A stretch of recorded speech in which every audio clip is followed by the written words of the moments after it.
பயிறு கூட கீரை போட்டு செய்ய போகிறோம் சமையல் இன்றைக்கி.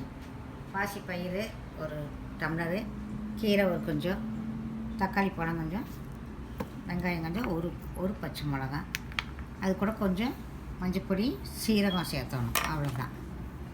சீரகம் இதெல்லாமே இப்போ வேக வைக்க போகிறோம். அடுப்பு பச்சை வச்சு பாசி பயிறு போடுறதுல கொஞ்ச நேரம் வறுத்தாங்க. இப்போ பாசி பருப்பு வேக போட போகிறோம். பாசி பருப்பு வேக போட போகிறோம். அது கூட தண்ணி கொஞ்சம் தண்ணி தான் வைக்கணும்.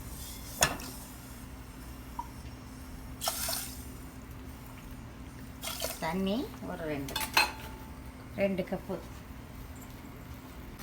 வேக வைக்க போகிறோம். தக்காளி, ஒரு பச்சை மிளகா, கொஞ்சம் வெங்காயம்,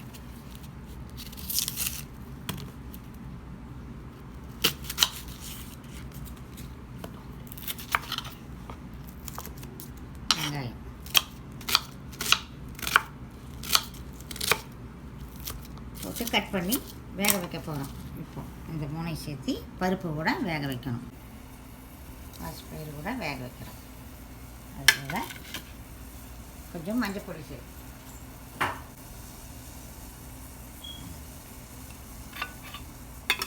போட்டு ஒரு கலக்கி ஒரு 10 நிமிஷம் 2 விசில் விடணும். 10 நிமிஷம் இப்போ சவுண்டே இறங்கிடுச்சு. இப்போ ஓப்பன் பண்ணுறோம். பருப்பு இப்போ கீரை போடுறோம். கழுவி வச்ச கீரையை போட்டு ஒரு 10 நிமிஷம் மறுபடியும் வேக வைக்கிறோம். தேவையான உப்பு போடணும். போட்டுக்கிறோம். மறுபடியும் அடுப்பு பற்ற வைக்கிறோம். வச்சு ஒரு 10 நிமிஷம் வேக விடணும்.